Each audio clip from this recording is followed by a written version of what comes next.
সাম্প্রতিক প্রকাশিত বিভিন্ন রিপোর্টে দেখা গিয়েছে যে ইহুদিবাদী ইসরায়েল গাজা উপত্যকায় নজিরবিহীন অপরাধযোগ্য চালানো ছাড়াও পশ্চিম তীর থেকেও হাজার হাজার ফিলিস্তিনিকে আটক করেছে।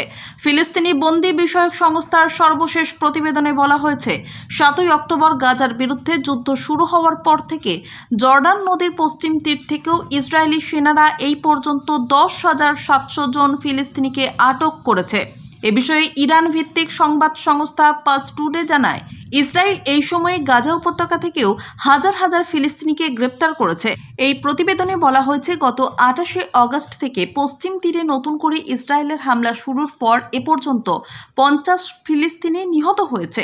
গত 7ই অক্টোবর থেকে পশ্চিমা দেশগুলোর পূর্ণ সমর্থন নিয়ে ইসরায়েলি শাসক গোষ্ঠী ফিলিস্তিনের নিরস্ত্র জনগণের উপর গাজা উপত্যকায় গণহত্যা চালিয়ে যাচ্ছে। সর্বশেষ প্রতিবেদন অনুযায়ী গাজায় ইসরায়েলি আগ্রাসনে 41,000-এরও বেশি ফিলিস্তিনি শহীদ হয়েছে এবং 95,000-এরও বেশি আহত হয়েছে। ব্রিটিশ ঔপনিবেশিক শক্তির পরিকল্পনা অনুযায়ী 1917 সালে ইসরায়েল রাষ্ট্রের প্রস্তাব পেশ করা হয়েছিল এবং এই লক্ষ্যে বিভিন্ন দেশ থেকে ইহুদিদেরকে এনে ফিলিস্তিনি ভূমিতে জড়ো করা হয়েছিল।